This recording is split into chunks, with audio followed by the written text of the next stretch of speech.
In this video, we're going to talk about how do we take what we've done as far as multiple streams of income, the building and creation stage, and start to automate so that we can start getting time back on our side, even while still keeping up with the revenue.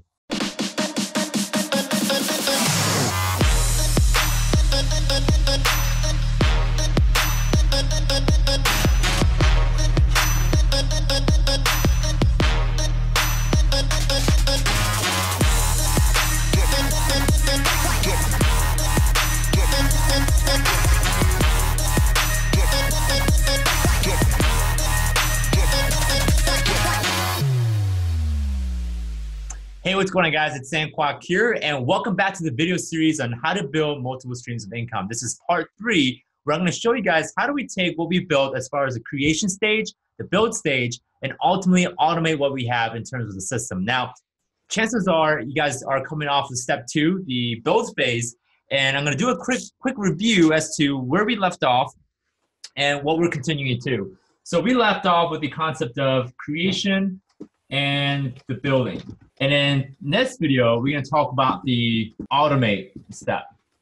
So I'll tell you guys right now that the building step is going to be the most labor intensive, right? That's going to take a lot of time, a lot of effort, and usually this period is the longest out of the 4th step in building multiple streams of income. Now, if you got this figured out, if you have truly perfected the building aspect, the automating should be easy. Let's say that you have figured out the building part, you mastered it, you got it, the profitability down to science, to T. And what I want to talk about are 2 aspects of automation that's going to really help you, get this time back so that you don't have to be the one-man or one-woman show. So one aspect is you need people, okay? And the second aspect is you need tools. So what I'm going to talk about first is the people, because people are important. Let's go back to the example of the bakery, the donut shop, right? Our favorite donut shop. So in the building phase, you have to play the cashier, you have to play the janitor, you have to play the baker, you have to play everybody and anything that runs the business. Well, now as you continue to scale your business, as you get more customers, okay, you're going to have to start creating roles and start divvying up, right? Dividing each of the roles into individual people to operate them. So one of the first things that you might do is get a cashier, right, for the donut shop. Maybe you get the next thing you do is get a baker, and then you have a janitor, right? And again, this is more of an overview information. I'm not being very specific. I don't know anything about running a donut shop, but this is what I'm assuming, right? So in the building phase, in the creation phase, you are the cashier, the baker, the janitor. Now in the automate phase, as you continue to climb, as you continue to acquire more customers, you're going to start hiring them out, right? You're going to start dividing these into different pieces. So maybe with the cashier, right, you find someone, I'm going to change the color, for $10 an hour, okay, to be the cashier. Now, I know what most of you guys are saying, and I know a lot of people who fail to make the jump from building to automate, this is their number one objection, right? The number one objection, or there's really 2, is that now they have to start paying people, right? There's an extra expense that's being incurred. So my philosophy, guys, is if you're spending $10 an hour on a cashier, ideally, you should be able to get 5 to 10 times profit in return. So because you're investing $10 an hour with this cashier, because this cashier is taking the time away from you, right? You don't have to do the cashier anymore. You should be able to reallocate the time and invest it elsewhere where you can make 5 to 10 times more profit back. So basically, you gotta have to look at the hiring process as an investment process. Now, most entrepreneurs and business owners can't seem to make this jump from building to automate. There's 2 reasons. One reason being fear and lack of confidence, right? They don't know how to do it. They're afraid that they're going to lose money. They're going to be out of control, whatever it may be. It's that fear. It's emotional fear that's keeping them from jumping into the automate stage.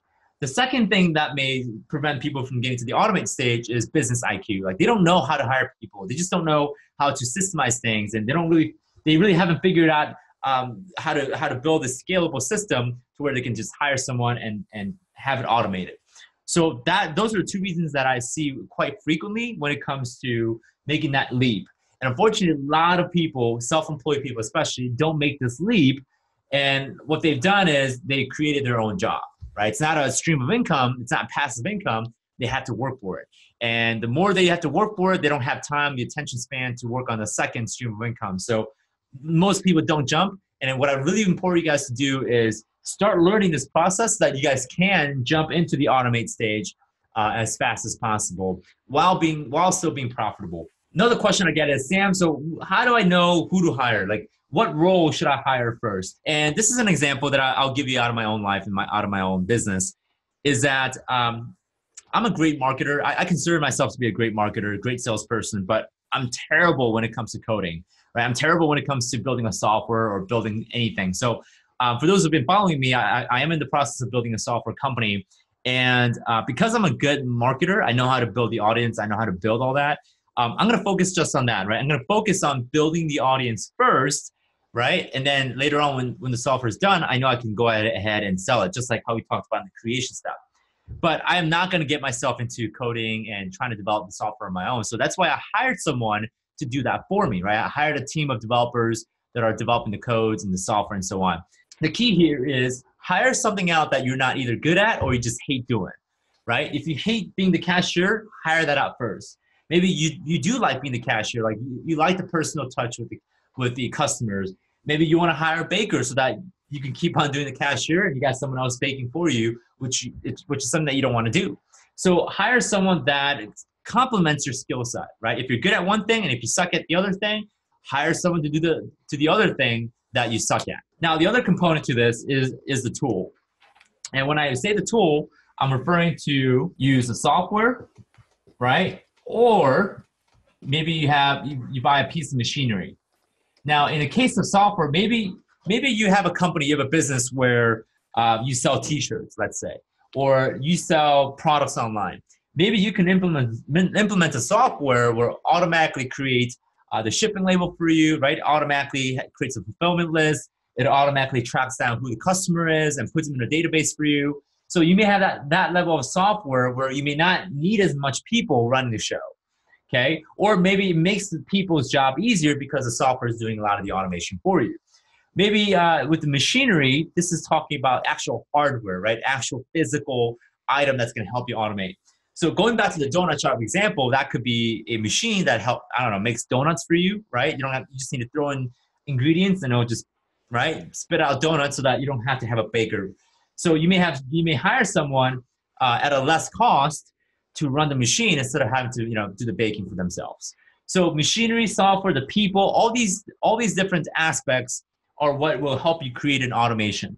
Okay, but remember, building stage is critical, right? This is the foundation. If you don't have the building stage right, you won't have the automate stage ever. And in fact, if you start hiring people in the building stage and your building stage isn't complete, you're gonna start to lose money and you're gonna feel it. So don't blame me for it, right? I want you guys to go back to the building stage and really hone in on the system, like the profitability, okay? Efficiency, effectiveness, profitability is very important.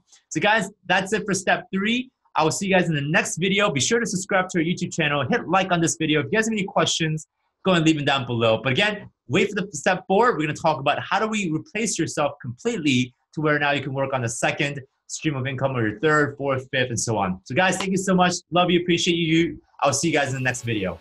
Well, hello there. You made it to the end of this video. Congratulations. And that probably means that you like our video and you love what we did. So be sure, if you want to get more information, more YouTube videos from us about real estate investing, be sure to subscribe to our YouTube channel and hit the bell icon to make sure that you get notifications on our future videos about real estate investing.